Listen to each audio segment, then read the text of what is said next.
Hello and welcome to livealittlehigher.com. Tonight actually, is Rosh Chodesh Cheshvan, Rosh Chodesh Tov, also known as Mar Cheshvan, because the word Mar means bitter, and what it means is that this month of Cheshvan is the only month in the whole year where we don't have either a holiday or we have special mitzvahs to do. So it becomes a bitter month. And also, it's really the beginning of the winter time. In reality, this month is reserved for the coming of Mashiach. This is the month in which the third Beit HaMikdash is going to be rebuilt.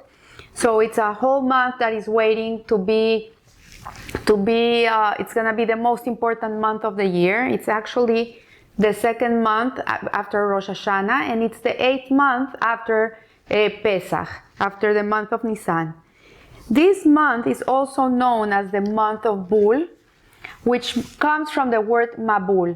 As you know, this week we're reading in Shul the parasha of Noah, in which Hashem made this huge flood in which the whole world was submerged into water like a mikvah, and everybody perished except Noah and his family and the animals that he saved. That went into this ark, into this teva, for actually 1 year and 10 days. The Mabul began on the 17th of Cheshvan, and it ended the year after on the 27th of Cheshvan. On the 28th of Cheshvan, Hashem promised Noah with a covenant. He made a rainbow, and he promised Noah that he will never again destroy the world. But nevertheless, every time we see a rainbow, we have to remember that God is not happy. This is his beautiful way of telling us that he's not happy. So the letter of the month, according to the Sefer Yetzirah, the book of creation, the book of formation, is the letter Nun. And Nun is considered to be the letter of Mashiach.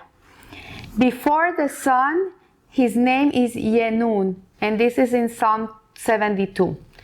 The word Nun in a verb form means to reign, and in a noun form it means the heir to the throne.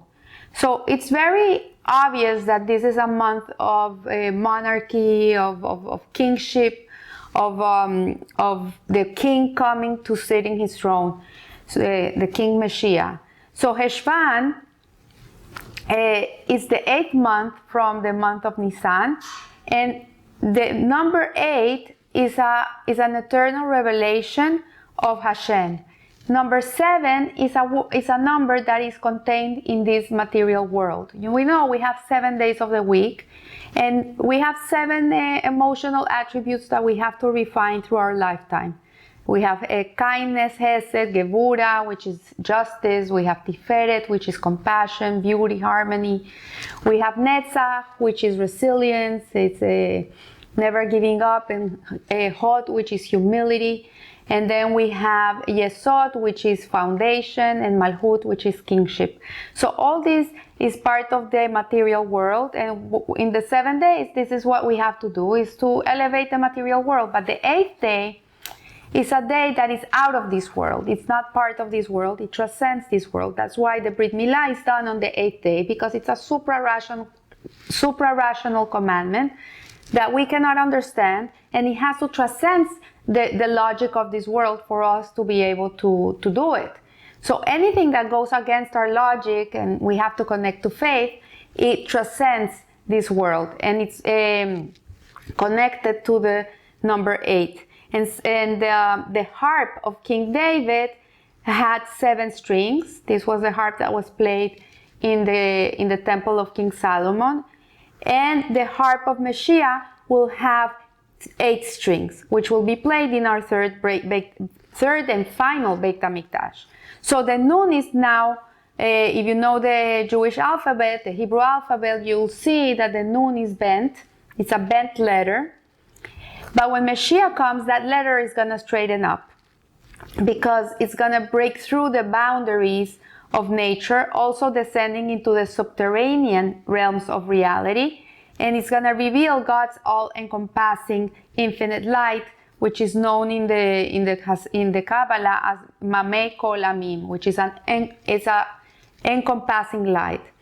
So the Masal of this month is the Scorpio. In Hebrew, it's known as the Akrav.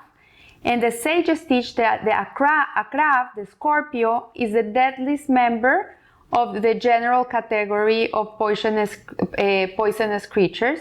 And it's the archetype of the snake from the Garden of Eden. Like the snake of the Garden of Eden used to have these like very short legs. And after it created Eve to cause it made Eve cause the sin, the primordial sin, Hashem took away his legs and he told him, now you're gonna have to maneuver yourself on top of the ground because I'm not gonna feed you. You're gonna have to feed yourself. So every creature in the world is praying to God for food, even the animals. But the serpent, the snake, doesn't pray to God for anything. So it has no connection to God, really. So the Akrav, the Akev, is also the Akrav. It's also a permutation of the word Akev, which means heel. And it says in Bereshit, and you shall bite man at the heel. And the heel really represents our actions. If you know, the heel is the hardest part of the body. It's what sustains the whole body. But if the heel breaks, you cannot stand. You can't, it won't support you. So the heel really represents our actions in this world. And really, this is the world of action. We come here to perform. And when we are bitten by the snake or the Scorpio in our lifetime, which is the Yetzer Hara, this will not allow us to do what we have to do. It's gonna play games with our head, and we'll end up doing things that we shouldn't be doing. So the poison in a snake is a hot poison, and this poison in the Scorpio is a cold poison. Mashiach is the only one who can overcome and kill and ultimately revive the primordial snake and transform it into good. So what Mashiach is gonna do is he's gonna rectify the world. Everything that comes from the Yetzer Hara that looks evil, that comes from Klippa, it's gonna be transformed into goodness in the world. And the rectification of heat is our passions. And most people have their passions put in the wrong places. But we have to use our passion to be able to serve Hashem with love and with passion, with joy, with wanting to serve Him, not by rote.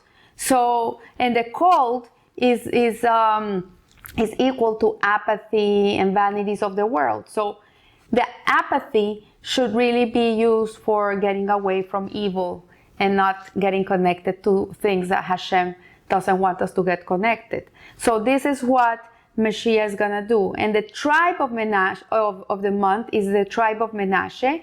Menashe was the firstborn of Joseph, and it's deriving from the word to forget, because when he was born, Joseph named him Menashe to forget that he had his son not in his home, that he was far away.